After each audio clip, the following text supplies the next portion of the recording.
कोरटकरला शोधून आणणं आता सरकारसमोर मोठं आव्हान. कोरटकर दुबईत पळून गेल्याच्या चर्चेनंतर मिटकरींचं वक्तव्य दंगलीचा आधार घेऊन कोरटकरने पळ काढलाय का, मिटकरींचा सवाल.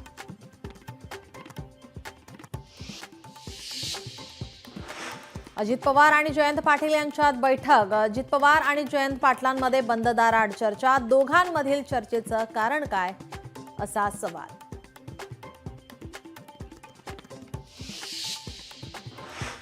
HSRP नंबर प्लेट बसवण्यात पुणेकरांचा अल्प प्रतिसाद. आतापर्यंत फक्त पुण्यामध्ये 45,000 वाहनांना HSRP बसवण्यात आली आहे.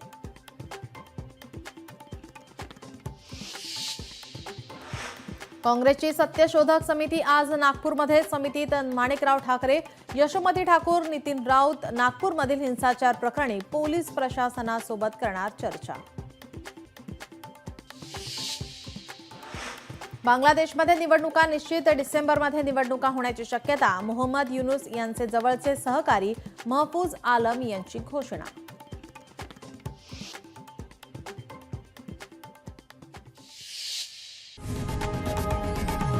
लोकशाही मराठी ऐका, पहा, जागरूक रहा.